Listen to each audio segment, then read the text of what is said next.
Listo. Bien. Bueno, estamos dentro de la unidad 2 y ustedes tenían dos consignas en realidad. Una, trabajar con la muestra sin biología, con dos obras en particular que les proponemos, al menos una, si podían abordarla. Y la segunda parte era ver un pequeño video teórico sobre el giro ontológico en antropología. ¿Pudieron hacer ambas cosas? ¿Llegaron con las lecturas? ¿Sí? ¿Alguien no pudo? La primera, la de la muestra. ¿Esa la hiciste? Sí, la de la muestra la vi, y hay cosas que me llaman mucho la atención. Vi con detalle el tema de Sandra, la orangutana, de los derechos humanos. Lo que pasa es que yo, de manera indirecta, la crié a Sandra, el zoológico. Estuve trabajando con ella. Y entonces me llegó de cerca, porque la conozco de bebé, a Sandra, la conocí de bebé. ¿Podés Y contarle a los demás, porque por ahí no todos llegaron a ver? Claro, Sandra es una orangutana que estaba en el zoológico desde muy pequeña, muy pequeñita. Y había una compañera que la estaba criando y yo algunas veces la ayudaba. Y fue criada, tengo fotos ahí de Sandra dando vueltas. Costó trabajo, pero resultó un animal muy dócil, criada por supuesto por humanos, ¿no? Pero lo que se plantea acá, al margen de la experiencia mía, es el tema de si son humanos, no humanos, es el tema que está en el tapete ahora, ¿no? Si son sujetos de derechos o no. En México se están trabajando mucho eso, no tanto acá. En México están trabajando mucho con los primates para considerarlos con derechos humanos, ¿no? Bueno, acá, discúlpame, esta Sí, sala es la sala, para que los demás sepan, está creo que en el piso 7, es sí, la sala Derechos No Humanos. sí. Y en el apunte que le subimos al campus, fíjense que en la unidad 2 tienen una sección que se llama Apuntes. Le subimos una pequeña clave de definiciones donde hablamos de cosmopolítica y política indígena. Y dentro de cosmopolítica les pusimos una foto de esto que está mencionando Walter, del tema de los derechos a entidades no humanas, y se enumeran en el muro de esta sala diferentes casos. Y hay un caso, por ejemplo, de una chimpancé llamada Cecilia, que se le reconocieron derechos en Mendoza, en la provincia de Mendoza, en el 2016. Y hay varios casos de Argentina. Por ejemplo, en Entre Ríos hay animales que tienen, bueno, se consideran los animales como sujetos de derecho. Claro, a mí lo que me llama la atención es la resistencia, porque cuando uno trabaja, por ejemplo, yo lo hice con papiones, pero cuando trabajas con animales y, y incluso los que trabajan con gansos, terminan diciendo, los etólogos terminan diciendo, son humanos, porque se comportan de una manera social tan particular entre ellos que a nivel lenguaje, a nivel comportamiento, se divorcian, se amigan, este, y los etólogos algunas veces se asombran de cuáles son las relaciones entre ellos y cómo los conflictos y toda una serie de cosas. Corras Lorenz, el primero fue Corras Lorenz. Y por eso a mí me llama la atención la resistencia. Cuando uno trabaja con este tipo de animales, uno se da cuenta del grado de memoria, el grado de afecto entre ellos, cómo se regulan socialmente entre ellos. Por eso algunas veces me llama la atención la resistencia, ¿no? Ah, no, no son humanos, no, pero no, hay que ver qué es lo humano, ¿no? Que en última instancia, Hay me que parece ver que el qué es... tema pasa por ahí, un poco la resistencia me parece que pasa más por ese lado. Cuando uno define algo como más próximo o más lejano, también está definiendo uno mismo. Entonces yo creo que tiene que ver un poco con eso. Si nosotros extendemos la humanidad y la agencia a estos seres o entes no humanos, entonces, ¿cuál termina siendo la definición de lo humano? Ese sería, me parece, el kit de la cuestión. Y fíjense que no es algo menor, porque gran parte de nuestra estructura disciplinar va a terminar basándose en estas distinciones, en lo que es lo humano, la naturaleza, la cultura. y demás cuestiones. Quiero pedirles perdón por haber subido el video ayer tarde, pero bueno, lamentablemente la vida académica nos llevó por otros caminos, pero bueno. Entonces siempre está bueno pensarlo en esto que por ahí lo mencionamos al principio, también está bueno pensarlo a partir de las obras, esto de que, bueno, que cuando nosotros definimos algo por la positiva, esto es X, estamos también definiendo lo que no es X por la negativa. Entonces, siempre está bueno pensar el universo de las definiciones no solamente en lo positivo, sino en lo negativo, en los silencios que decía Foucault, ¿no? Como al definir algo estamos dejando otras cosas afuera que también son parte importante de esa definición. Sí, totalmente. Pienso, bueno, ya en relación a esto, en qué es humano, qué no es humano, las interagencias y también estas formas, si les parece, podemos empezar a abordar la primera obra que tenían para ver, que es Mundo sobre rastros, todos somos líquenes, que es de Romina Horaci.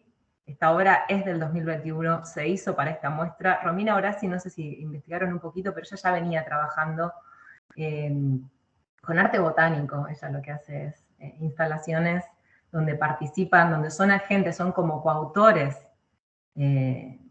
bueno, montones de especies vegetales, en este caso principalmente líquenes, en esta escultura, y helechos, bueno, también claveles del aire y demás. Para relacionar o pensar esta obra tenían un texto que es muy bello, en realidad son fragmentos de una entrevista a Ailton Krenak, que bueno, espero que la hayan podido leer porque la verdad que cada párrafo de esa entrevista condensa un montón de la filosofía amerindia o al menos amazónica. Él es de una comunidad, es activista, es filósofo y escribe, se dedica a pensar el mundo y a escribir para que la gente sepa cómo se piensa el mundo desde Amazonía. Y es súper interesante la crítica que hace desde su postura a la ontología o los posicionamientos políticos occidentales y cómo les afectan a ellos. Pero bueno, sin más, les doy la palabra. ¿Qué les despertó o qué pudieron relacionar?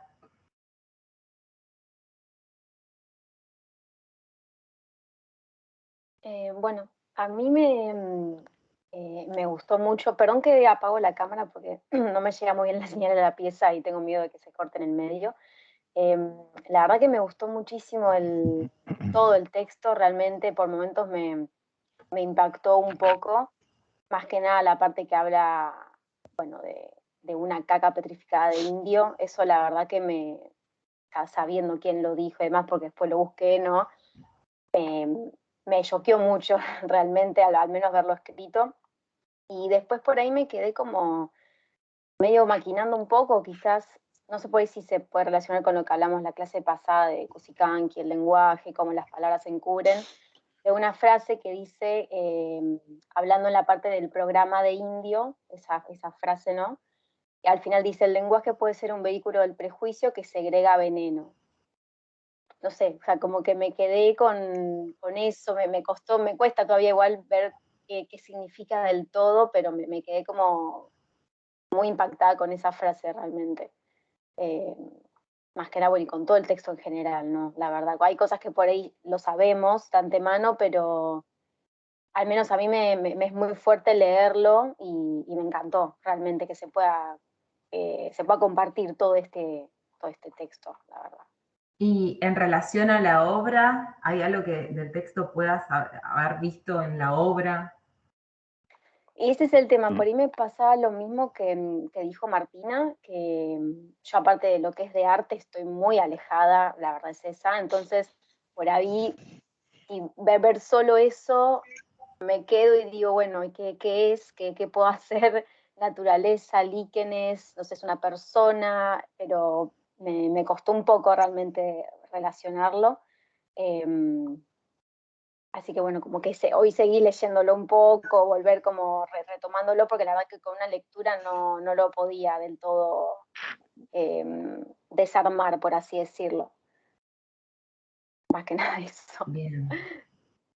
¿Alguien que haya podido o haya tratado de interrelacionar el texto con o lo que nos cuenta, más allá de pensar el texto en sí, sino lo que nos está contando Ailton Krenak desde Amazonía con esta escultura?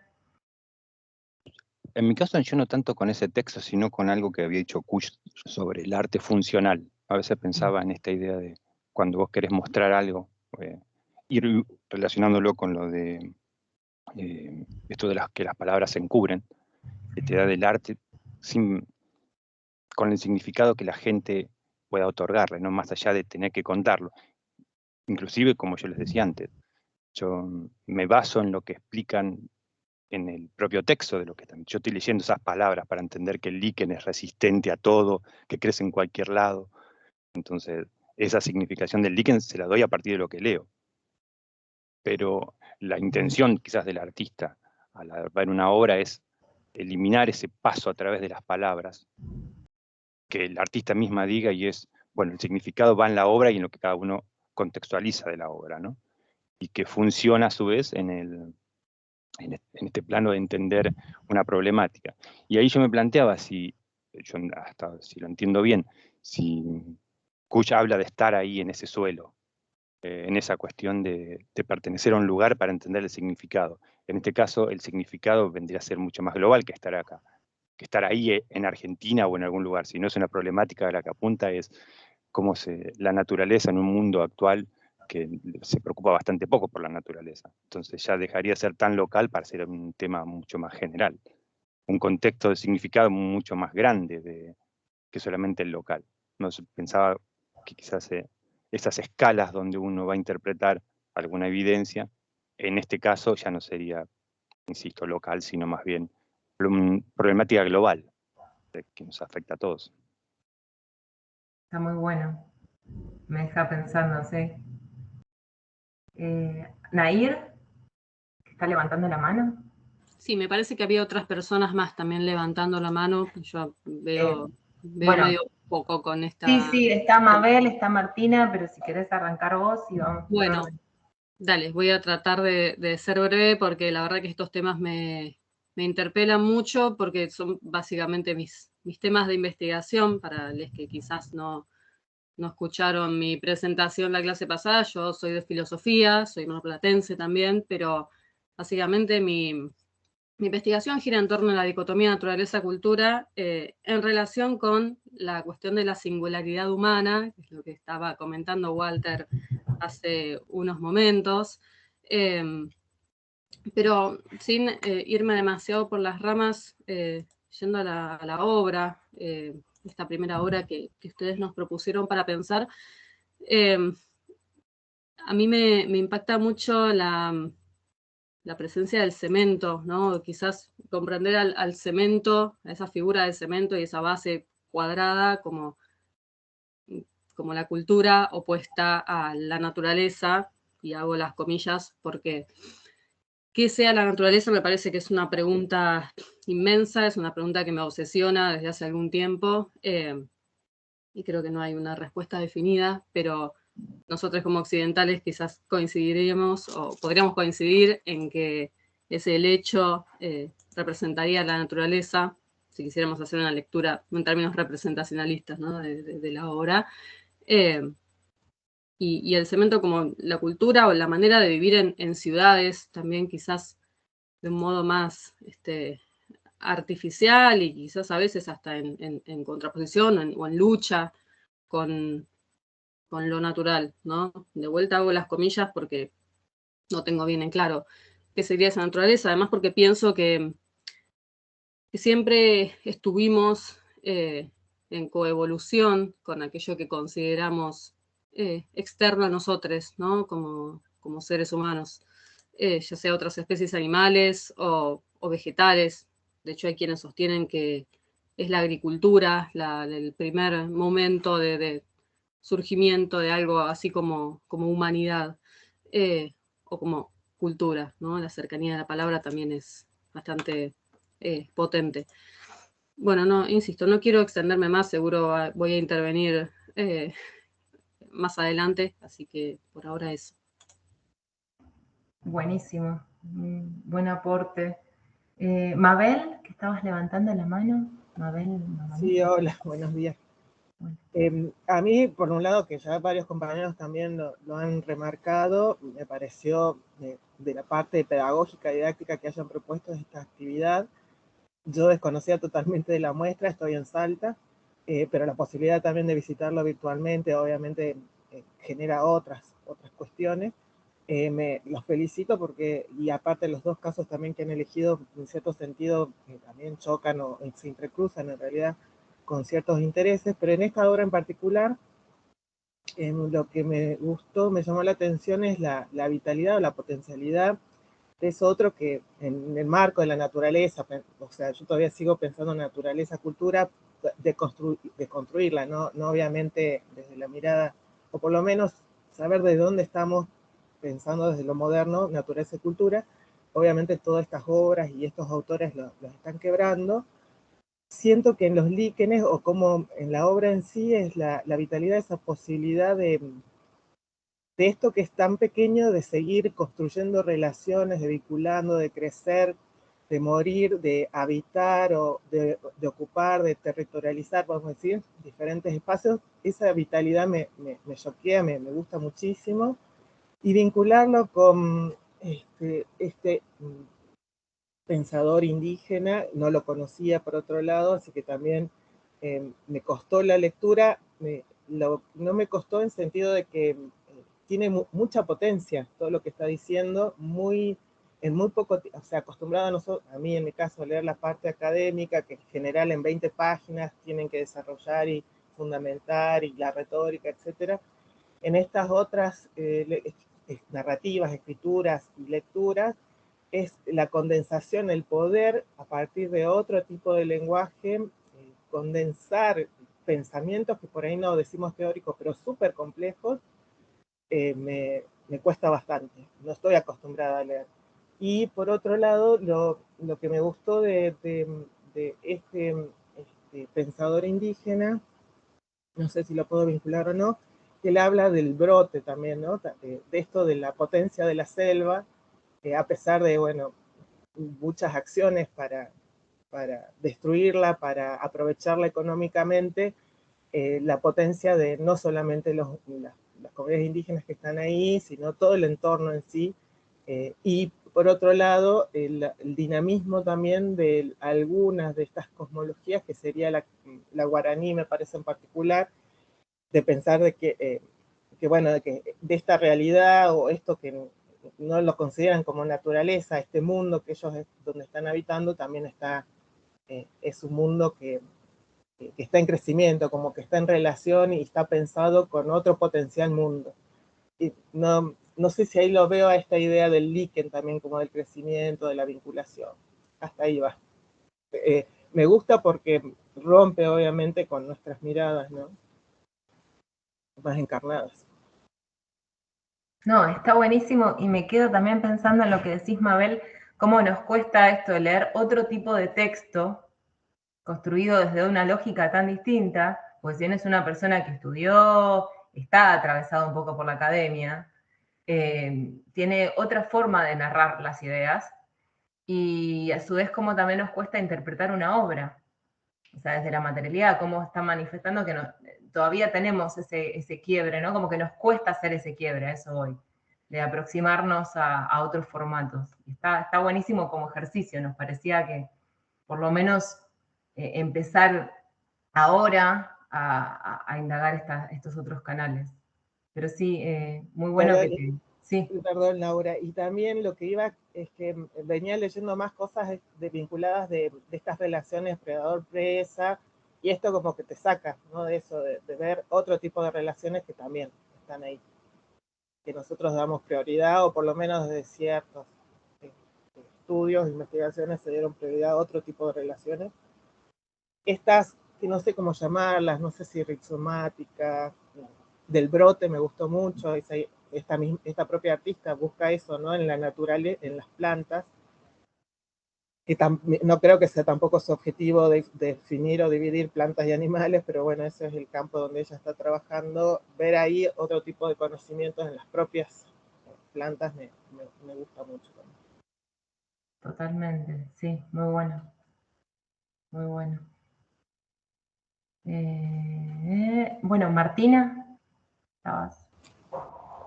Bueno, varias de las cosas que venía pensando también las estuvieron diciendo recién las compañeras, pero un poco quería mencionar quizás algunas cosas del texto de Krenak que lo pude como vincular a la obra. Bueno, por un lado, obviamente, él empieza con toda esta cuestión de la separación de cómo las personas se separaron, ¿no? De la naturaleza. Bueno, claramente todos estos términos los podemos ahora tomar Pero entre es muy comillas. lindo cómo lo plantea, ¿no? Disculpa, que dice que Sí. solamente podemos pensar en naturaleza si nos posicionamos Cuando nos fuera de separamos. ella. Sí, A sí, mí sí, sí. arranca clave, diciendo, o Sí, sea, sí, sí. esta separación naturaleza-cultura solamente la puede hacer un occidental que se cree por fuera de todo el sistema. Y de hecho, a mí me pasó que la primera, o sea, yo la fui a ver presencialmente y el primer momento lo vi como así, primera impresión, y pensé que estaba hecho todo de tierra y de líquenes y plantas, como que pensé que estaba todo así, y después me di cuenta que estaba en realidad de base el cemento y sobre eso crecían los líquenes. Y como que de nuevo me impactó ahí como la separación. Como que lo sentí como materializada la separación y también en mi propio proceso de percepción se dio esa separación, ese quiebre. Y bueno, después también el autor mencionaba que justamente al posicionarnos por fuera es que se iba dando también como una erosión de nosotros mismos, y también como que lo vi muy reflejado, quizás de una manera bien literal en cómo es la obra. Y por último, un punto que a mí me llamó particularmente la atención, quizás también por las cosas en las que yo reflexiono por mi investigación, es que en un momento el autor habla de que antes del antropoceno solamente movíamos el cuerpo, el mundo con el cuerpo. Y también como que lo relacioné enseguida con la obra y con el gesto, la posición en la que está la persona, el ente.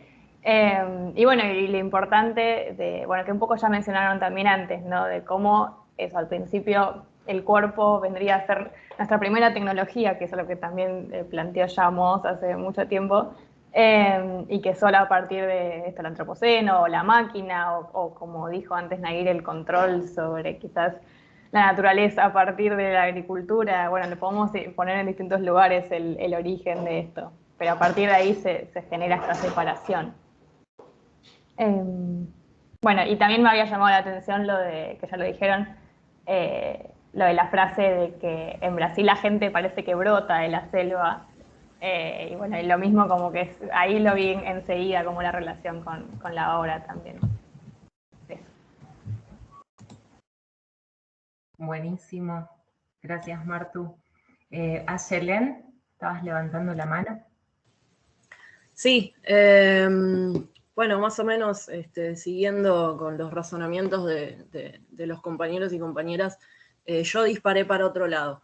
O sea, es como que te interpela de tal manera como decía una de las compañeras que, no sé, es como que la cabeza se te dispara para cualquier lado y a mí, bueno, la hago corta, pero pensaba, por ejemplo, cuando leí líquenes, automáticamente como yo hago lítico, se me disparó como cuando vos vas caminando por el campo y de repente te encontrás con el material con líquenes adheridos, ¿no? En la superficie. Entonces ahí pensaba como, está bien, ¿no? Los procesos de cómo llegó ahí, los modos de hacer y demás, pero ahí te das cuenta de que por más de que sea algo que a los ojos de cualquier persona, no hablemos en términos del occidental, algo que no tiene vida, vos te das cuenta que igualmente el proceso después del descarte sigue y es totalmente indisociable de algo como el entorno natural, ¿no? O sea, los procesos naturales siguen actuando, o sea, interpelar después esos procesos naturales a nosotros como arqueólogos nos dan respuestas, entonces es como que lo pensé por otro lado, ¿no? Más allá de lo material, que puede ser una roca, puede ser restos óseos, puede ser cualquier otra cosa, pero como que para mí en esos términos es imposible dejar de pensar, por más que sea algo inanimado, ¿no? Por ponerle un rótulo como una roca, es imposible dejar de pensarlo como que es algo que pertenece a un entorno natural y que aún después de dejar de ser usado por los humanos, digamos, se sigue transformando, ¿no? Es como que todo se sigue transformando y todo nos da la pauta de una historia de vida detrás de eso, que en este caso sería una historia de vida de un elemento, o sea, que no tiene nada que ver con, digamos, la historia de una persona, pero a la vez sí, ¿no? Es como que se me disparó por ese lado, como que todavía lo estoy pensando, pero básicamente la idea principal es esa, que un líquen adherido en un elemento nos da la pauta de que la naturaleza es indisociable, por lo menos desde mi punto de vista. Está buenísimo y me quedo pensando en esto que decís de la naturaleza. Vos seguís marcando, bueno, la naturaleza, y entiendo que, bueno, la cultura sería esta lasca o este material lítico. Pero por otro lado, me quedo pensando en el líquen que en cierto está interactuando con ese elemento, con ese objeto. Entonces, por ahí de empezar a repensar, bueno, la agencia del líquen, en parte nos está invitando a pensar como un agente más que está interactuando con este objeto, y pienso entonces qué sentido tendría la división entre contexto sistémico y arqueológico. En tanto, ¿dónde estamos poniendo el foco en la agencia de quién, en las prácticas de quién? Cuando en realidad, si deconstruyéramos un poquito esa división entre quienes tienen agencia y quienes no, el líquen también estaría operando sobre ese, más allá de ser un proceso de formación, ¿no? Como si nos abriésemos a otras interpretaciones. Claro, sí, porque lo pensaba desde el punto de vista de que quizá, bueno, es un proxy más como para tener datos específicos sobre cuánto tiempo estuvo en ese contexto, si estuvo en ese lugar o fue trasladado, bueno, lo que ya más o menos a grandes rasgos los arqueólogos sabemos, pero bueno, ¿no? Como que siempre desde el punto de vista de querer salir un poco de los análisis convencionales de lo que es en este caso el análisis lítico, está bueno como hacerse esas preguntas, ¿viste? Como para empezar a deconstruir lo tradicional, ¿no? Porque si nos quedamos siempre con que es un proxy que nos va a dar determinado dato, nos quedamos simplemente en el dato y por lo menos a mí es como que ya ese enfoque me está como haciendo mucho ruido porque no... Se me ocurren otras preguntas que desde ese análisis son imposibles de contestar. Así que cuando vi la obra, estuve haciendo el recorrido y con muchas obras me surgieron las mismas preguntas. No lo llegué a hacer todo porque era un montón y leía cada cosita y me disparaba la mente para cualquier lado, pero esta obra en particular está buenísima, bueno, junto con la de Cerámica Ciénaga, que había en una de las salas, que también lo mismo, ¿no? Con el animismo, con los chamanes y demás. Pero bueno, esta en particular me disparó esa cuestión en particular y estaba muy buena. Muy bueno. Victoria, ¿estabas levantando la mano? Sí, bueno, en consonancia y ya se dijo mucho, bueno, yo también había elegido la primera obra que ustedes propusieron y lo que me pasó, que uno venía leyendo los textos de la unidad 2 y uno no dejaba, o por lo menos a mí me pasó de sentir como bronca quizá, o no sé, pasaba eso.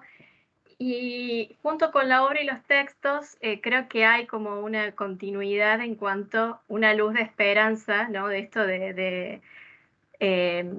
como un acto de resistencia, ¿no? Frente a lo que denuncia Kusch, por ejemplo, como esto de la sociedad de consumo y cómo la economía como estructura domina el resto de las estructuras de la vida social y también de la naturaleza.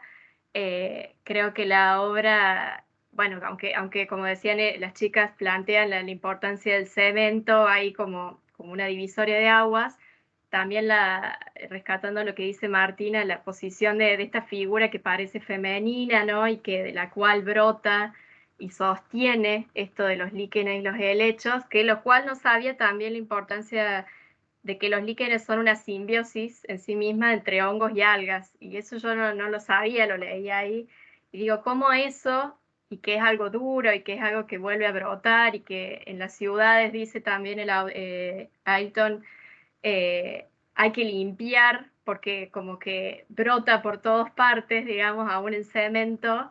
Yo creo que combina ahí con lo teórico, en la reflexión teórica sobre la praxis de nosotros como investigadores, de no seguir reproduciendo estas divisiones duales, la obra también refleja esos actos de resistencia. Así que bueno, eso quería sumar.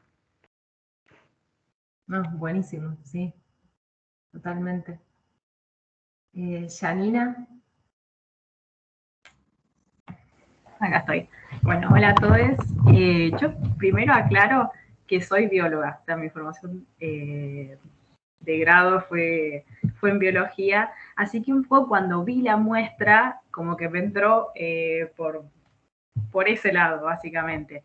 Si bien ahora estoy como orientándome a la arqueología, la apuesta me tocó más como haciendo reminiscencia de cosas que había visto en mi carrera de grado. Y lo que me evocó un poco es con esto que están diciendo las compañeras, es que hay como una suerte de resiliencia en la obra. O sea, pensando ahí a los líquenes, a los helechos como primeros colonizadores de ese sustrato que por ahí, nada, como que uno, no sé, en mi carrera de grado hay como mucha diferenciación entre lo natural y lo humano, como que hay un agua divisoria muy grande, y en esto es como que se junta, es el líquen colonizando y haciéndose simbionte también con lo humano, así que como que me dejó pensando mucho en ese lado.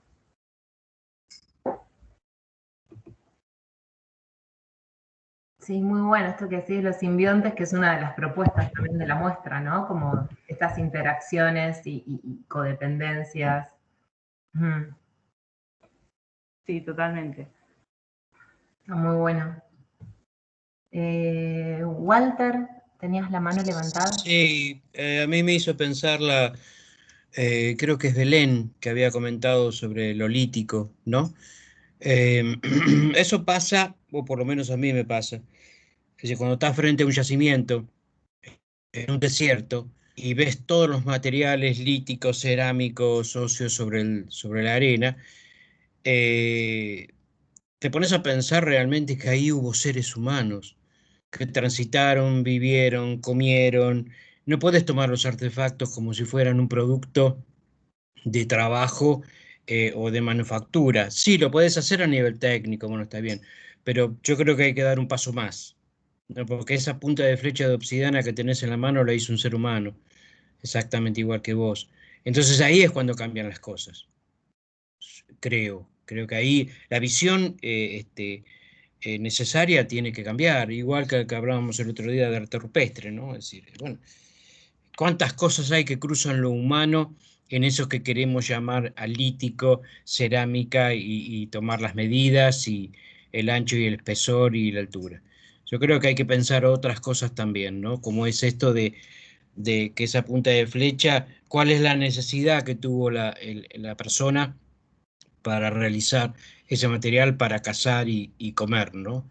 Es decir, yo creo que es necesaria la reflexión y no quedarse con las medidas del registro de superficie. Hacerlo sí, una buena técnica, pero no quedarse con eso, sino partir hacia otros rumbos, con eso que tenés en la mano, ¿no?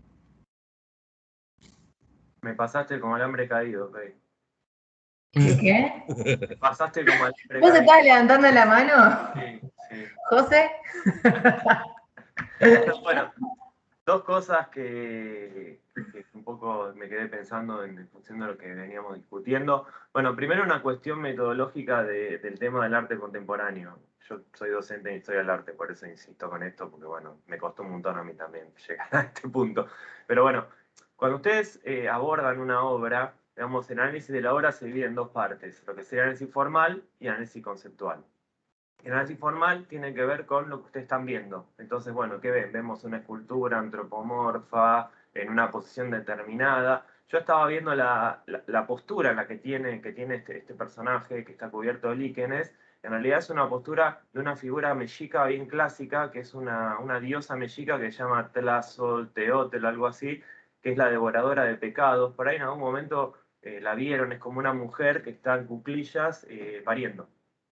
Es la misma actitud. Entonces fíjense que todo esto empieza como a armar campos semánticos de relaciones y vinculaciones. Pero bueno, en principio no tiene que ver esa parte, digamos, formal, que tiene que ver con una descripción más o menos de lo que uno está viendo. Y siempre partiendo de la base que todas las decisiones que toma él o la artista no son casuales.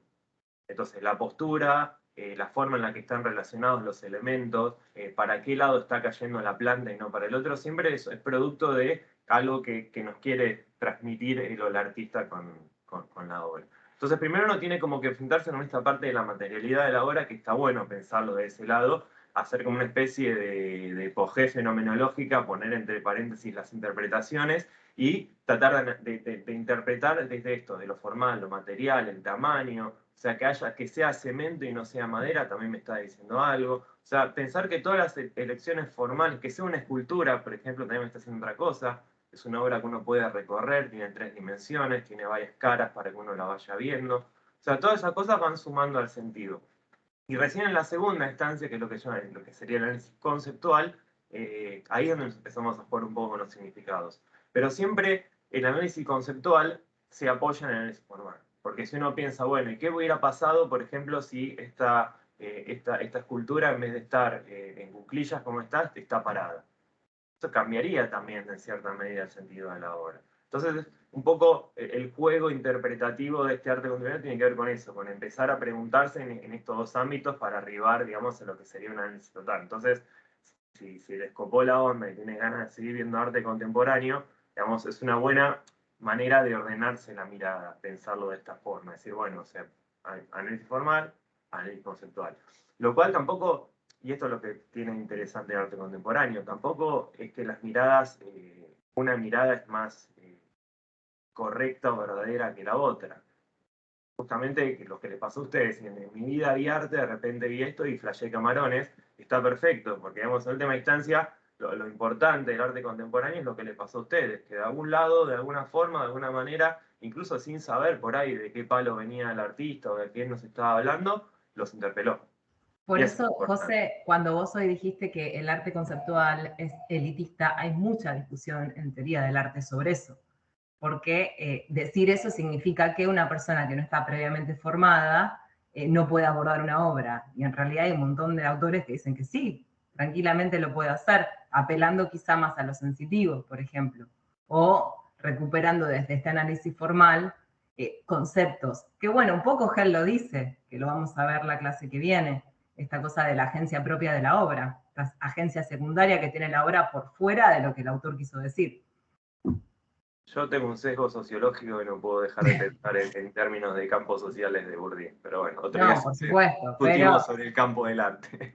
Pero bueno, supuesto, digamos, pero bueno, la idea era eso, un poco tirarles una punta de cómo encarar estas cosas. Y el segundo punto que me parece interesante y que está como dando vueltas, pero lo decimos, pero no, y está ahí como flotando todo el tiempo, justamente es el tema del tiempo y la temporalidad. O sea, desde lo que decía Fer hasta lo que decía Yelén, yo creo que todos y todas trabajamos en disciplinas que de alguna manera tienen que ver con el tiempo.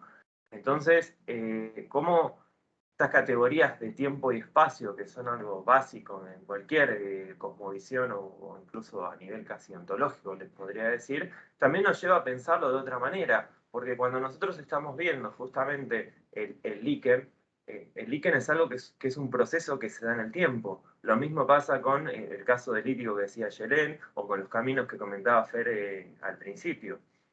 Entonces también nosotros tenemos una idea muy objetivista de lo que es el tiempo y tenemos esta idea de que esto es bien de arqueólogos y arqueólogas, de que no, si yo estoy laburando, no sé, en el Holoceno medio, a mí lo que me va a interesar es, digamos, sacar ese líquen que tiene el objeto, sacárselo y para poder hacer tranquilo mi análisis formal de, no sé, las hojas lanceoladas del Holoceno medio.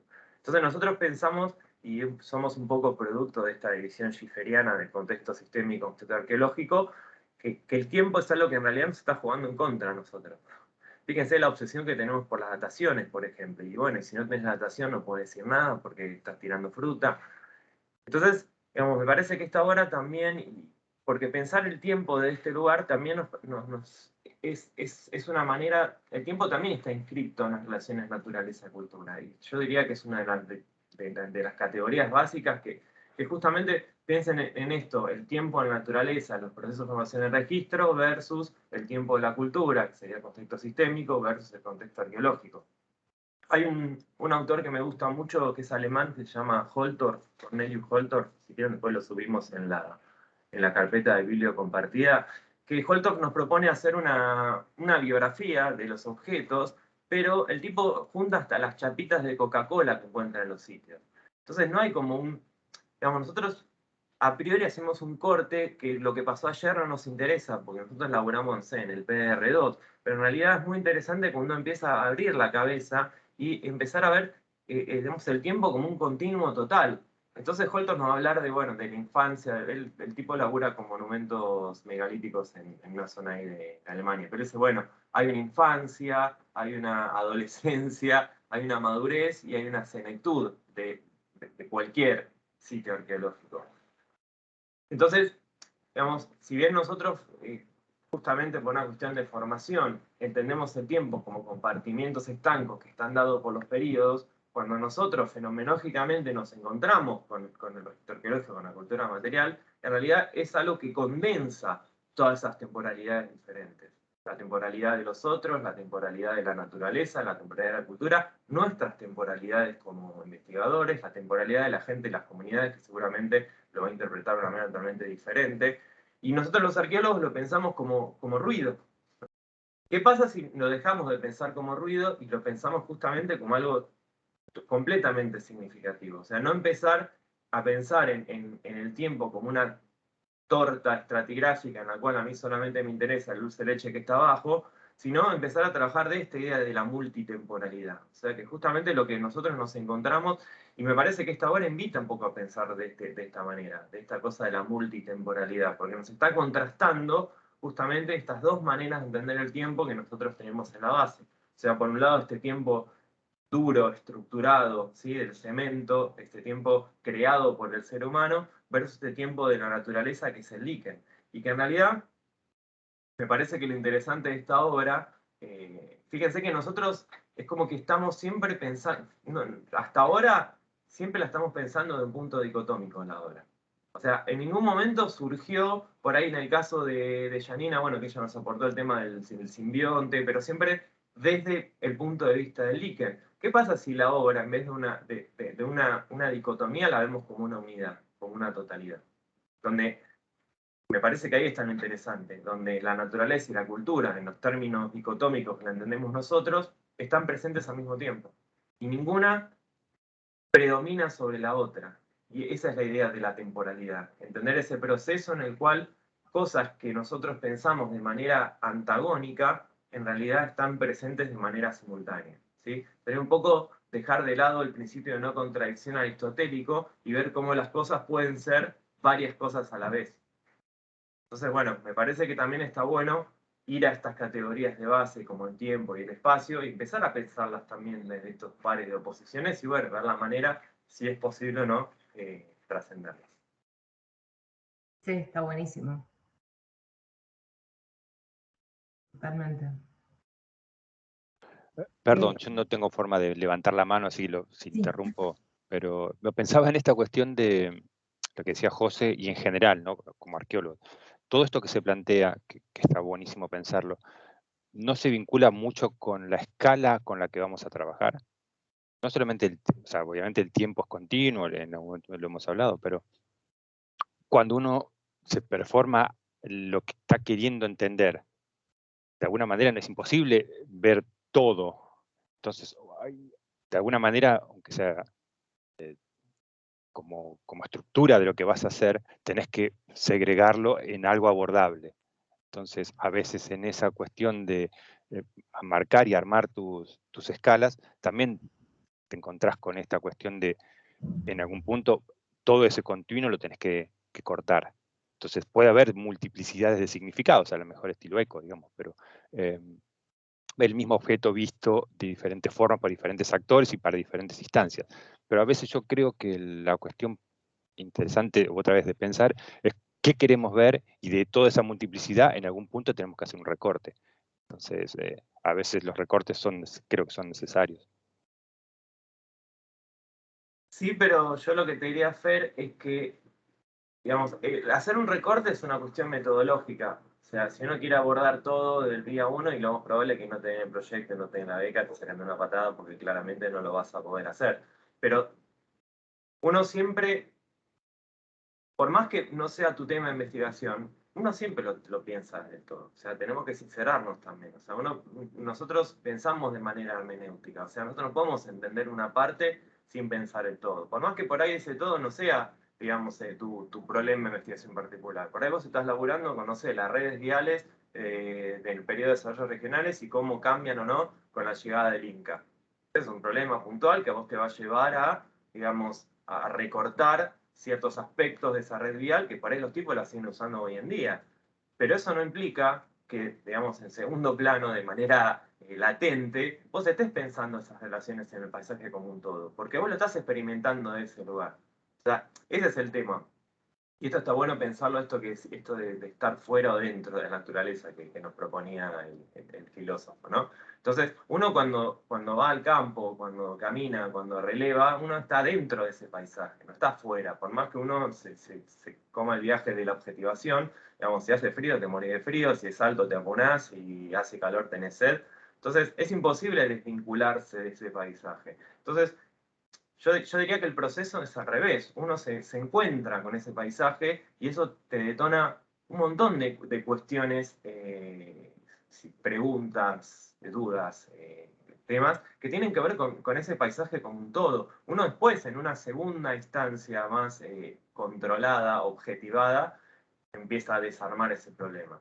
Pero siempre ese problema que vos te vas a estar preguntando siempre va a estar en vinculación con un todo más grande. Entonces, siempre en oración parte todo, más allá de que uno elija trabajarla o no. Por lo menos así, eso creo yo, ¿no? No sé, yo comparto esa idea de que uno, de alguna manera, aunque no ni siquiera sea intencional, estás tratando de vincular con todo lo que puedas. Eso, yo a eso adhiero. Creo que a veces hay ciertas cuestiones de la totalidad que son imposibles a la hora de plantearte una problemática, ¿no? Uno no puede imaginar todos los universos posibles de todo lo que hay. Entonces, en el ejercicio mismo de tener que definir qué vas a hacer, hay un recorte. Y en ese recorte, lamentablemente, algunas cosas quedan afuera y me parece que está bien porque vendrá otro y analizará lo que vos dejaste afuera. Y no está mal que haya como partes de la investigación que cada uno aborde. Yo apuntaba un poco a eso, ¿no? Que a veces la dificultad que tenés en este continuo es eso, ¿no? Que por eso no estás tomando tal parte, no, pero es una cuestión del recorte que, aunque sea para una publicación, hasta para pensarlo y abordarlo, tenés que hacer. Yo creo realmente que a veces no hay otra forma. Disculpen que corte la charla del recorte, que está buenísima y tiene mucho que ver con cómo abordamos los fenómenos que estudiamos, pero Liliana tiene la mano levantada hace un montón. Liliana.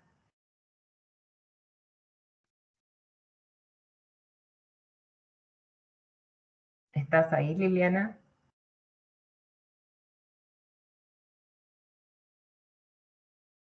Hola, buen día. Creí que no se veía o no había metido bien el dedo. Coincido con lo que decían todos, solo que quería aportar de la obra, digamos, que vi. Fuera de lo que estoy ejerciendo profesionalmente, soy del palo del área de música, de sonidos, y cuando lo vi a las dos esculturas, fue disfrutarla, más ya que fue a distancia, una virtualidad, y se me vino imágenes sonoras a la mente enseguida, y me dispararon muchas sensaciones nuevas, digamos, que sí me pondría a hacer el análisis conceptual, material, como que dejaría de disfrutarlo, digamos, pero está bueno hacerlo. Y en lo profesional me disparó el desafío de cómo describirlo, por el hecho de que me dedico, digamos, en general a describir un objeto, en este caso mío, libro, información, ponerlo en un catálogo para que otro investigador sepa dónde encontrarlo y poder accederlo. El desafío es cómo describir eso para que alguien pueda abordarlo, ir a disfrutarla al centro cultural en este caso, o en el link que nos pasaron para disfrutarlos vía virtual, digamos. Era algo que quería compartir nada más. No, re interesante esto que decís. Primero, algo que te quiero comentar, y bueno, a todos los que no pudieron ir a la muestra presencial, vos cuando recorres los pasillos de estos dos pisos del CCK, escuchás todo el tiempo sonidos. Son paisajes sonoros recreados que vienen de una sala particular que es Cosmofonías. Hay diferentes propuestas que recrean, bueno, son tomas de paisajes, bueno, en cascadas, en desiertos, hay diferentes ambientes, diferentes situaciones, y en los diferentes pasillos pues lo podés sentir. También se escuchan diferentes animales de granja, también se escucha, bueno, vegetación con viento, pájaros, y tiene una sonoridad que no solamente te transporta, sino que a su vez, luego de un rato parece música, ¿sí? Le encontrás una musicalidad. Es muy fuerte caminar los pasillos del CCK en esta muestra.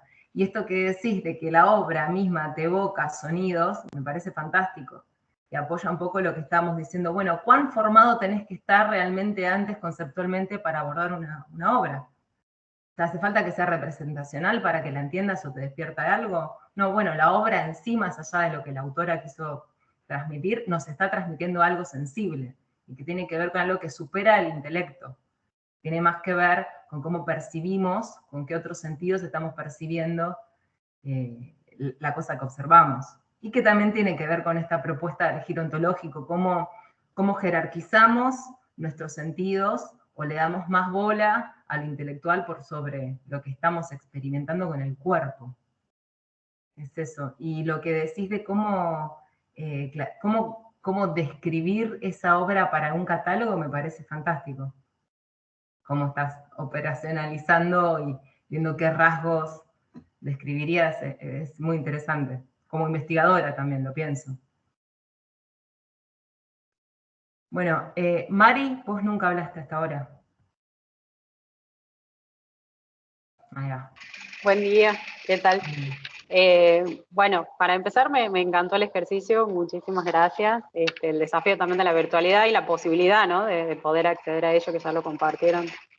Y bueno, me interpeló de distintos lados y viniendo escuchando también lo que compartían en relación a esto de cómo comienza el texto, ¿no? Si es posible pensar la naturaleza, si está fuera de ella, y pensar esto también de cómo se está, de alguna manera se está pariendo algo, pero se lo está mirando desde afuera, ¿no? Eso como que me llevaba a ver como esa división, si se quiere, pero siguiendo en el texto también al final, como que nombra cuando una persona o una comunidad le piden que haga una representación, y hace como si fuera la selva, como si fuera un organismo vivo, y es otra cuestión la representación. Entonces me ponía a pensar en eso, ¿no? Desde dónde uno está representando y cómo también, y ahí está, creo, esta cuestión de cómo se está viendo y sintiendo todo eso, ¿no? O sea, en esta, por ejemplo, como lo presenta ahí como si fuera una tela de araña, con puntitos como algo más vivo, y en un momento también cuando menciona lo del monumento, de la selva y lo del brote que lo habían mencionado, pensaba en esto, ¿no?, de cómo el cemento muchas veces está como pensado como monumento y se quiere conservar desde ese lugar, y desde otros lugares también está la cuestión esta de la erosión, conviviendo con eso, que en este caso serían los líquenes. Y pensaba también en eso, ¿no?, que se está conviviendo en esto la temporalidad, y pensaba también en esto de qué es el brote, o sea, qué es lo que queda en esta selva, que puede ser un monumento, está hace mucho tiempo, pensando en esto de la temporalidad, pero está constantemente vivo, o sea, no es un cemento, no es estático, o sea, qué es lo que se ve como un monumento también en esto, y la perdurabilidad, o sea, que esto que perdura tiene otros ritmos, otras formas de crecimiento constante, y está vivo. Y esa es otra dinámica que tiene, otro ritmo, otra forma de ser y de permanecer, que quizás en estas representaciones más occidentales está estático, y está de alguna manera muerto, como podría ser el cemento. Así que bueno, eso es lo que me estuvo resonando y quería compartir. No, está buenísimo, Mari. Maxi todavía no habló. No, pero perdón, los que ya hablaron, fíjense que en el lugar donde tienen para levantar la mano tienen para bajarla, porque ya se nos está. Creo que algunos la volvieron a levantar. Ah, por eso, así pero la idea era priorizar quizá a quienes no habían hablado todavía, como Maxi. Sí, ¿cómo están? Perdón, estoy sin cámara. Pero bueno, es un comentario rápido nada más en relación a algo que decía recién José, el tema de esta idea por ahí siempre que tenemos de la dicotomía de naturaleza-cultura. A mí me había llamado la atención en el texto de Krenak, que en un momento él habla como de un encuentro por carta que tiene con el jefe de Seattle, que él plantea cómo pescan ellos y cómo toman, digamos, los pescados una vez que chocan contra las piedras, como que no intervienen con la naturaleza. Y es como que él dice en un momento, básicamente como que la ecología es estar dentro de la tierra, adentro de la naturaleza y no adaptarla a tu gusto. Y a mí, digamos, la obra, yo justo la obra esta la vi antes de empezar el seminario. Yo ni sabía que ustedes iban a salir con esto, yo había ido antes al CSK, y también esto ahora me había llamado mucho la atención, pero bueno, ahora lo estaba pensando desde otro lado, después, digamos, de haber cursado, de haber leído un par de cosas. Y a mí la obra como que me remite a eso, me remite como una unión entre naturaleza, cultura, está todo junto, y el hecho justamente de la elección que hace la autora de poner líquenes y helechos, que son como plantas súper resistentes a prácticamente todo, y la figura que está como en una posición como de parto, es como a mí me da la sensación como es como un flujo como de energía constante, es como algo que fluye constantemente, como que es como una resistencia a la destrucción, una resistencia al avance del ser humano sobre la naturaleza, pero me parece como que a mí me da la sensación como que está pensado desde un todo, como naturaleza y cultura todo dentro, como una sola entidad. Al menos, no, eso es lo que, justo en relación a lo que decía recién José con el tema del párrafo ese que habla del contacto que tiene Krenak con el jefe Seattle. No, eso era. No, muy bueno y está muy en relación con lo que decía Mari recién, ¿no? De, Claro. de lo muerto, lo estático, y vos también lo interpretás como algo fluido, o sea, como superar esa visión de lo que está quieto, bueno, vos también ves movimiento y vida ahí, Sí, en la sí, unidad. sí. Está bueno, muy bueno. Belén. Sí, bueno, lo que yo quería comentarle es un poco la sensación que me dejó a mí la obra y que está muy relacionado con lo que dijo Mari y bueno, y otras personas. Y va por un lado con en la relación con el texto, de que Krenak en un momento dice de que los blancos quieren vivir refugiados en las ciudades. Y mi primera sensación de la obra fue, cuando vi el cemento, esta separación, digamos.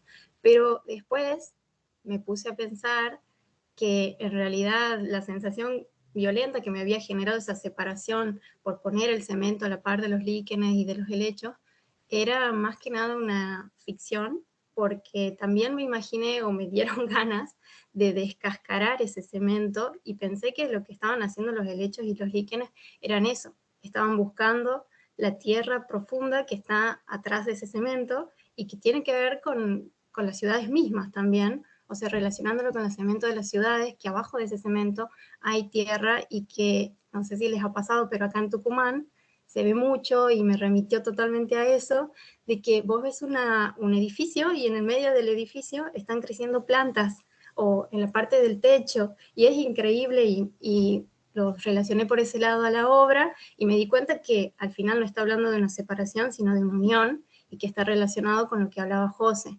Y bueno, nada, me quedo con eso, como que con lo que dice Krenak, de que muchas veces las personas eligen percibirse separados, pero que depende, digamos, dónde ponemos el foco y que ahí se relaciona también con lo que dice Viveiros de Castro, la relacionalidad, los modos de percibir.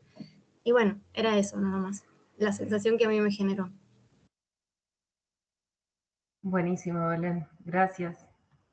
Y muy bien que trajiste a colación a Viveiros de Castro, porque la idea también sí es como poder ver más en la práctica o en la interpretación estos conceptos que estábamos trabajando desde la antropología y desde sociedades otras que están pensando el mundo, cómo lo piensan y cómo podemos empezar a aplicar estas categorías como teorías para abordar los fenómenos que analizamos, en este caso una obra, ¿no? Muy bueno. ¿Alguien más que tenga algún aporte, duda o interpretación sobre la escultura?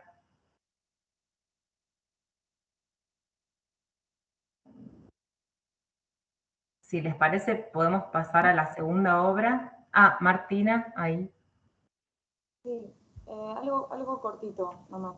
A mí me pareció súper interesante lo que es la presentación de toda la muestra, el texto que hacen de presentación y cómo la autora un poco ubica en este momento de desequilibrio ambiental y extractivismo voraz todo este surgimiento de otras maneras de concebir y de gestionar lo que es la vida.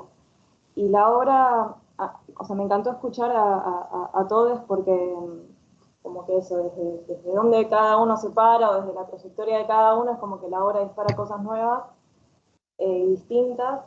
Y a mí me pasó de que cuando vi la obra,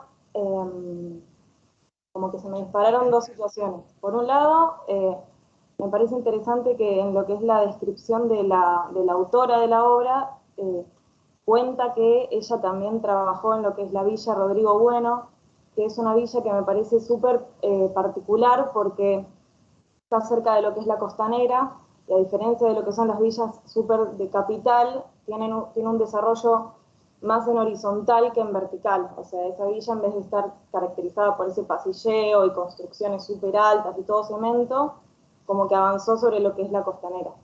Como por un lado esa situación, y por otro lado la situación de en las ciudades en particular, en lo que son, por ejemplo, las empresas recuperadas. Yo trabajo en INPA, que es una empresa recuperada, y estamos conviviendo constantemente con el avance de los líquenes.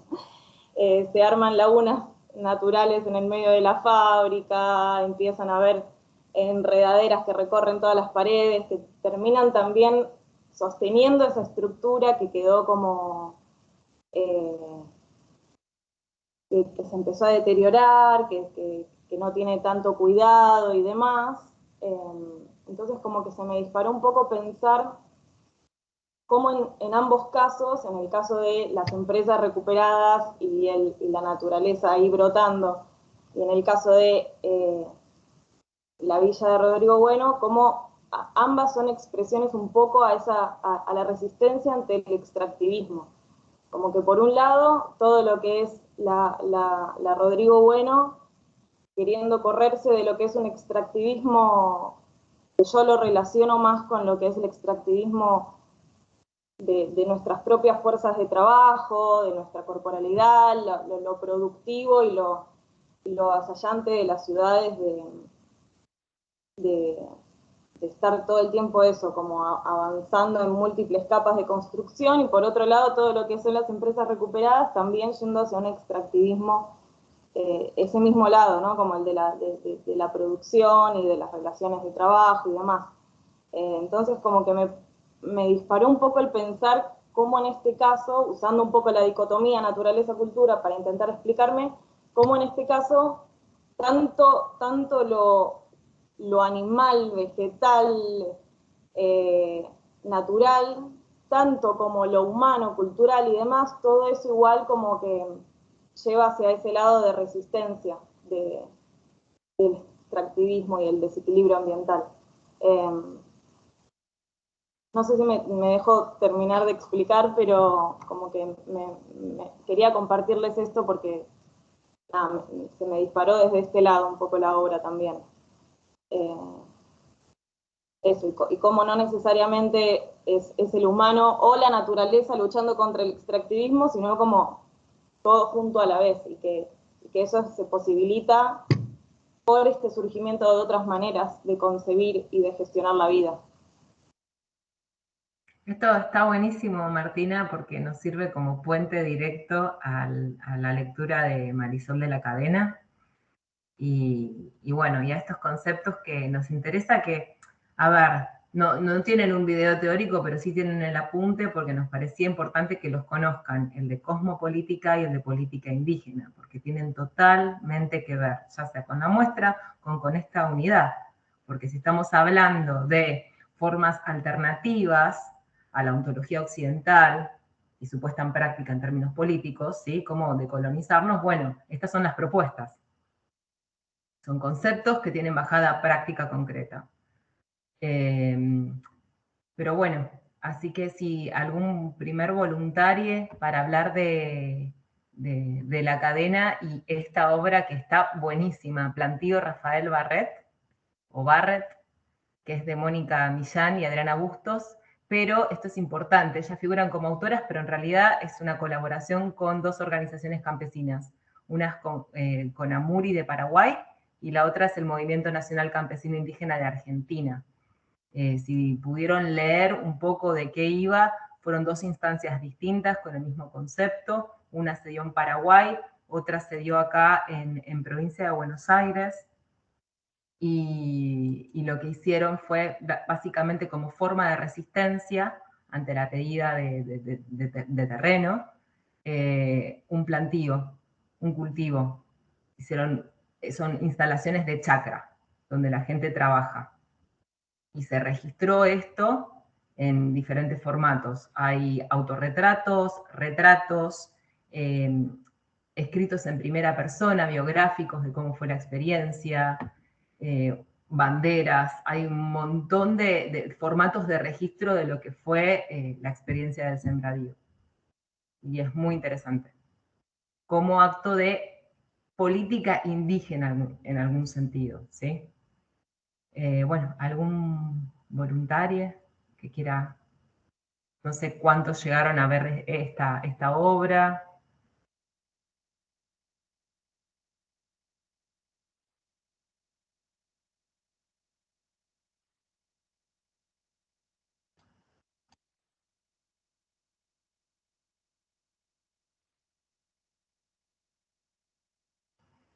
Un poco tiene que ver con esto que creo que varios de ustedes mencionaron, pero medio por arriba, el antropoceno. La muestra entera de simbiología dialoga con el concepto de antropoceno. Yo no sé si están familiarizados con antropoceno. Y bueno, si pudieron leer el texto de la cadena, ella discute el concepto de antropoceno y propone como contraparte el de antroponot-sin, que acá en la traducción es antroponovisto, pero en inglés es un juego. El antroponot-sin es ese mundo que no estamos pudiendo ver, esas otras formas de habitar que no estamos considerando cuando abordamos la problemática ambiental de cambio climático, por ejemplo.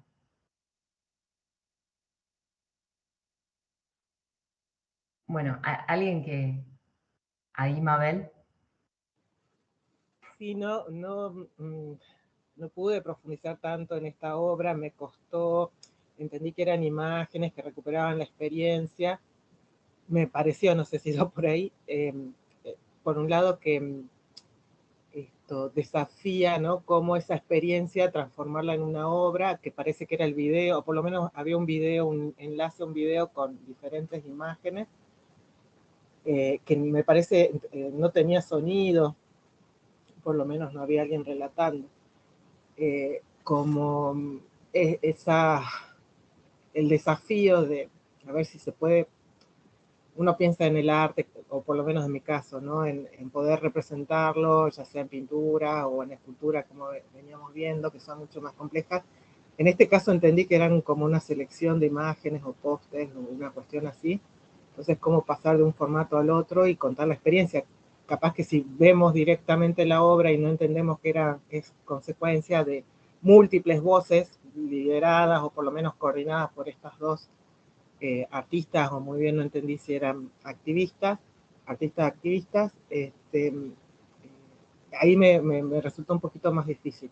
Y Marisol de la Cadena la tenía agendada para la lectura, me costó siempre buscar tiempo para esto, pero tenía que ver también con las ontologías, entendía yo, y la política, y en este caso ver ella toma la experiencia en el norte de Perú, entendí, de las mujeres en la laguna, ¿no?, que la idea, hay pedidos de permisos para hacer extracción de algún recurso y iban a modificar el ambiente y más que nada los reservorios de agua, y entonces lo que plantean es desde una mirada, ay, disculpe que ahora voy a tener mucho ruido de fondo, capaz que vaya a cortar ahora enseguida. Entonces lo que plantea es que el agua, como la vital, o sea, es el otro que está también formando, son mujeres y hombres en relación o con diferentes agentes, y en este caso el agua tiene cierto protagonismo.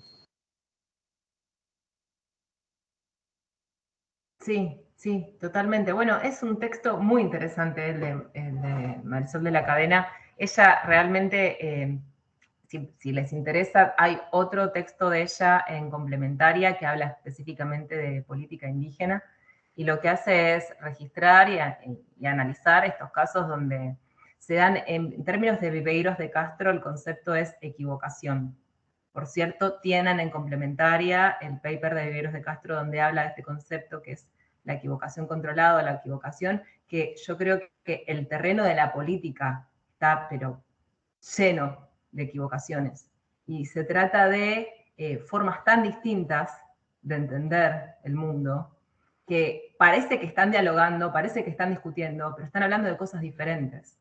En el apunte, ustedes tienen una cita que me parece que es muy bella y que refleja muy bien esto, que cuenta que un activista no quería tener la voz política que ellos le ofrecen, ¿sí? Que las voces hegemónicas o mismo los partidos políticos le ofrecen. Porque es un posicionamiento, por ejemplo, en el caso de la obra del tantío Rafael Barret, a mí lo que me llamó la atención fue la elección del nombre, que fue por parte de las artistas. Eligieron un referente anarquista, que tuvo importancia en la época del Paraguay, con los esclavos, los sembradíos. Y ya se están posicionando desde una izquierda, de hecho son movimientos campesinos, se les denomina. Y ya podemos ver que hay una bajada teórica, política, tiene mucho que ver con una tradición política europea, que nos llegó a Sudamérica y bueno, tuvo un montón de consecuencias que conocemos que pasaron en Perú, en Bolivia en su momento. Y el tema de la política indígena es desandar estos caminos y empezar a reconocerse como actores políticos, pero que no necesariamente tienen los mismos medios, ni la voz que el otro les quiere imponer. Esta idea de la tierra como equivocación, que dice en la cita de este apunte, que me parece fantástica, porque quizá los líderes políticos que se asocian a estos grupos campesinos creen que el problema es la tierra, en el fondo, el reclamo de comunidades que quieren tierra para trabajarla frente a terratenientes, o el avance del extractivismo, por ejemplo, o de la agroindustria y los monocultivos, cuando en realidad con tierra lo que ellos significan, las comunidades, están significando mucho más. Es otro mundo. Tiene que ver con un sistema de interacción entre, inclusive, entidades humanas y no humanas. Como esta cuestión de, no sé si recuerdan el Acampecom, el Acampecom que hubo hace no muchos años frente a la Casa Rosada, que se sostuvo mucho tiempo y lo que ellos brindaban eran charlas, diálogos. O sea, no te tiraban una molotov, no era una acción violenta. Lo que ellos estaban tratando era de que la gente entienda que lo que estaban reclamando no era solo territorio, porque generalmente se piensa en términos territoriales. Lo que ellos estaban reclamando era monte, y el monte para ellos es un montón de cosas. La posibilidad de ir a pescar, la posibilidad de ir a cazar, una red de relaciones de plantas de las cuales depende su vida no solamente para la alimentación, sino también para la salud, las tradiciones, los saberes que se estaban perdiendo al quitarles esas tierras. Y eso también tiene que ver con otras formas de ejercer la política por fuera del circuito hegemónico, que tienen, bueno, esta bajada que es la política indígena, y cómo nos aproximamos a esos otros mundos. Por eso también está el concepto de cosmopolítica, que tiene que ver con lo que hablábamos hoy más temprano, de cómo pensamos el mundo, como, bueno, hay una realidad o hay una cosa. El término de cosmopolítica, ya se los adelanto, lo tienen escrito, pero lo empleó más o menos en la década del 90 Isabel Stengers. ¿Estaban familiarizados con el concepto o con ella? Bueno, Stengers tienen en la complementaria bibliografía para leerla. Es una filósofa, historiadora de la ciencia, dialoga muchísimo con Latour, que lo vamos a ver para la clase que viene, es epistemóloga, y ella lo que discute es con el cosmopolitanismo kantiano, o sea, con esa idea de que el cosmos es trascendente, no lo vamos a discutir y lo que vamos a debatir son las diferentes visiones que se tienen sobre ese cosmos. Ella lo que va a contraponer, no, bueno, en realidad no es que hay un cosmos y diferentes visiones o interpretaciones como culturas y tradiciones distintas, sino que son cosas diferentes, que hay un montón de cosas que son completamente diferentes y que nuestro conflicto no está en que no nos entendemos en términos de interpretación de la misma cosa, sino que hablamos de cosas distintas. No es lo mismo el territorio, que se piensa desde por ahí una política partidaria de izquierda, que la tierra que están reclamando las comunidades. En el caso como que les comentaba, por ejemplo. No es lo mismo. Y ahí hay una equivocación que se está dando. Entonces, a lo que invita el concepto de cosmopolítica es abrirse a lo que le denominan pluriverso. Tanto Latour como Stengers lo que nos proponen es entender, bueno, hay un montón de posibilidades, un montón de mundos que están dialogando. ¿Y cómo hacemos para llegar a un acuerdo cuando son mundos tan distintos? Un caso que me pareció que estaba bueno y lo incluimos en la complementaria también, de aplicación concreta, práctica de la idea de cosmopolítica, pero aplicada creo que es en Canadá, con la Casa de un Ciervo, lo tienen, es el paper de Blazer, del 2016, donde él hace una revisión crítica y, bueno, y práctica. Dice, bueno, ¿cómo podemos llegar? Él lo llama a una política razonable, a términos de una política que funcione, la idea de cosmopolítica. Si son universos tan distintos en el pluriverso, ¿cómo dialogan?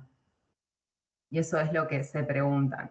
Y un poco la obra esta del planteo a mí me generó esa contradicción. Se llama Rafael Barrett, surge de dos autoras que están claramente, dos artistas que están comprometidas con la lucha campesina, pero por el otro lado también están poniendo su propia mirada y preconceptos de lo que debe ser esa lucha campesina, ¿no?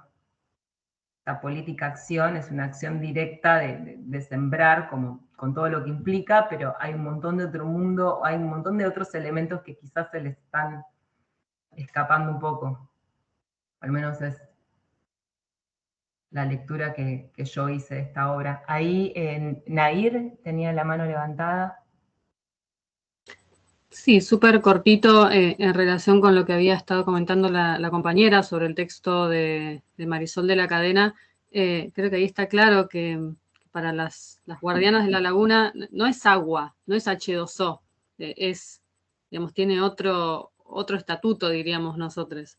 Y eso me llevó a pensar también algo que aparecía en el otro texto, que decía que no se puede trasladar a una comunidad a otro territorio, digamos, así no se resuelve el problema, comprando los terratenientes que querían comprar tierras de la selva para dárselas a las comunidades amenazadas. Y es lo que decía, no, pero así no se resuelve el problema, porque no es su casa, ese no es su mundo, por más que esté geográficamente en el mismo lugar. Peor lo que dice Krenak, dice, la tierra no se puede comprar, no se debería poder comprar, o sea, ni siquiera sería una opción válida. Claro, pues estamos muy acostumbrados desde nuestra cosmovisión a interpretar a la naturaleza como un recurso, como una cosa, como algo que compramos. Y es la propuesta de la cosmopolítica me parece que es justamente pensar de otro modo, ¿no? Y estas redes de agencia. Iba a agregar algo más, pero ahora se me fue. Sí, que Stengers o Stengers, no sé nunca cómo se pronuncia su apellido, pero creo que también tiene formación en química. De hecho, sus primeros libros, que son un montón y inmensos sobre cosmopolítica, como que parte de esa base. Es muy, muy rico su trabajo. Sí, ella es química, de hecho. A Selene y después Euge. Sí, no, lo hago cortito. También leyendo esa parte del texto, algo que con lo que me identificaba mucho era cuando mencionaba lo de Vaca Muerta en relación con la comunidad mapuche. Yo trabajo en obra, haciendo impacto ambiental hace 5 años en la provincia de Santa Cruz y bueno, justamente digamos, la faceta que más me gusta de ese trabajo es que interactuamos directamente con las comunidades mapuche tehuelche en el marco del convenio 169 de la OIT, que exige que haya veedores interculturales dentro de la obra. Y lo que nos pasa a nosotros, quizá como arqueólogos, es que podemos interactuar en una esfera en la cual nosotros, como valoramos los saberes, ¿no? Y justamente lo que decían de la cosmología política, pero nos cuesta mucho poder hacer que se valore en otros campos disciplinares o en otras áreas de la obra, o lo mismo en otras esferas como puede ser, ¿cómo lo podría decir?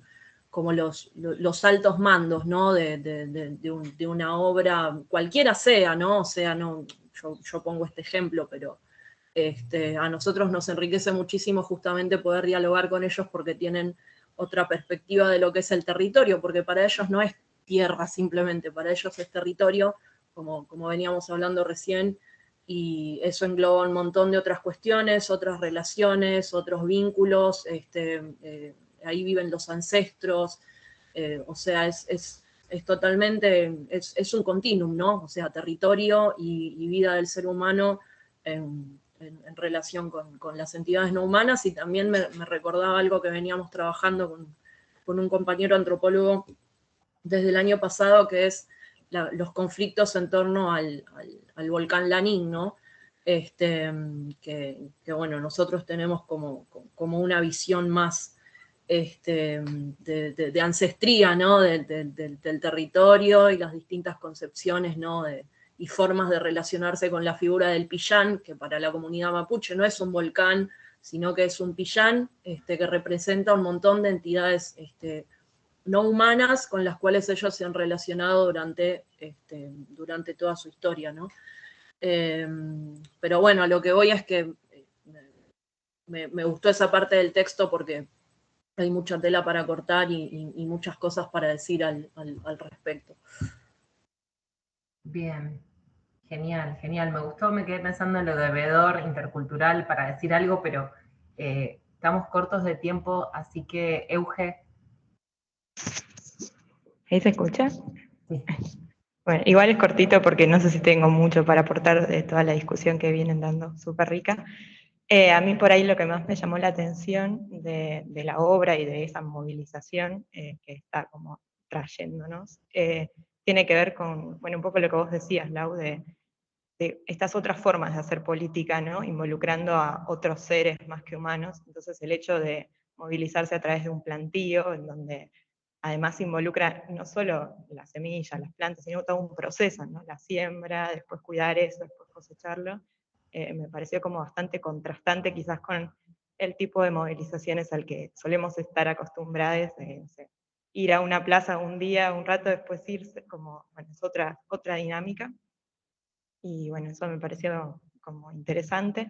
Y también para pensar en relación, creo que a lo que menciona Gneco en su propuesta, de que muchas veces, a mí al menos me pasa que cuando pienso, bueno, desde dónde hago la disciplina, desde dónde entiendo la antropología, la arqueología, es como que me encierro en la propia disciplina, ¿no? Y bueno, no caer en una postura por ahí paternalista de pensar, no, tengo que hacerlo de determinada forma por estas alteridades a las que quiero, no sé, beneficiar, sino que esas otras alteridades, o estas comunidades campesinas en este caso, están haciendo, ¿no? Están hablándonos, y es cuestión de abrirse a dialogar con eso también. No sé, por ese lado también me interpelo. Está muy bueno, sí. Sí, totalmente. Ahí, Mari. Sí, también cortito. Retomo esto que decía Euge, ¿no? De las formas en las que de repente por ahí un lugar que podría ser baldío ahora está vivo. O sea, hay otros seres que están interactuando, y todo lo del proceso del cuidado y lo del guardianar también, que después mencionan en el texto con lo de la laguna, que me hizo acordar mucho a un documental del hijo de la hija de la laguna, donde está ella constantemente, la chica ahí hablando con la laguna, y ella va a estudiar derecho también, entonces como que va buscando en esos mundos las herramientas para esa lucha, ¿no? Por los derechos, y pensar también a la Pacha como un ser con derecho, ¿no? O sea, también pensarlo desde ese lugar. Y también me hizo acordar a otro documental de los Yanomami, donde incluso los chamanes entran como están peleando por la tierra, por el territorio, y entran como, tenemos que, en esa guerra, o sea, en su mundo ellos también están peleando por esos espacios y con otros seres que están ahí. Entonces como que bueno, es ida y vuelta, y también me hizo acordar otro documental que se llama USEC, que tiene que ver como, bueno, son otras políticas sobre el territorio, que tiene que ver con las cuestiones de una urbanización en un barrio, y cómo es esto, o sea, cómo desde el Estado se está planteando la cuestión ahí en el territorio, y qué es lo que le están diciendo a las comunidades, o sea, no nos saquen del monte, están con los avances que están habiendo, se están, no sé, se están perdiendo, está más difícil cosechar la miel o cosas así, entonces como que no se escucha eso tampoco, y qué difícil, si no, cómo se pueden poner en diálogo por ahí esto, ¿no? O sea, también los ambientalistas, por un lado, qué están viendo, qué están defendiendo como recursos o como qué, y las comunidades cómo lo van vivenciando también, ¿no? Entonces, como bueno, hasta qué, cuál es el punto en común y desde dónde están las distintas luchas y las diferencias, ¿no? Entonces, bueno, y cuándo se pueden poner las cosas por ahí en diálogo, cómo se pueden habilitar esos espacios de diálogos y de comprensiones también, por lo que sería el territorio o lo que serían, bueno, estas luchas que se llevan a cabo, ¿no? Eso. Esto que dijiste del chamán, me quedé pensando, tiene mucho que ver con lo que había visto de lo que dijo la compañera del vedor intercultural. Los chamanes son políticos, en términos de que establecen relaciones, cruzan frontera entre mundos, o sea, establecen relaciones políticas, son negociaciones constantes que hacen. Y Ailton Krenak se denomina a sí mismo chamán cultural, porque él lo que hace es cruzar frontera entre culturas. Y es muy interesante si te pones a pensar el rol de los chamanes como sostenedores de mundo. Ellos ya tienen su propia política, ya están transando, negociando, cuidando los intereses de su comunidad. Y encima ahora tienen que dialogar con otro mundo cultural totalmente distinto. Entonces es un doble laburo que tienen que hacer. Y eso hay que tenerlo en cuenta también desde una visión cosmopolítica, que tienen sus propios actores. No, es muy interesante. Y también me quedo pensando en el concepto de Quijano de colonialidad del poder, porque en definitiva lo que está pasando acá de trasfondo es que se están jerarquizando las diferentes formas de ejercer la política, y algunas son más legitimadas que otras. Algunas voces es esto, se impone la voz de qué es lo que tendría que reclamar el campesino indígena, y en qué términos, y de qué forma. Cuando hay otra pluralidad de prácticas que estarían más acorde.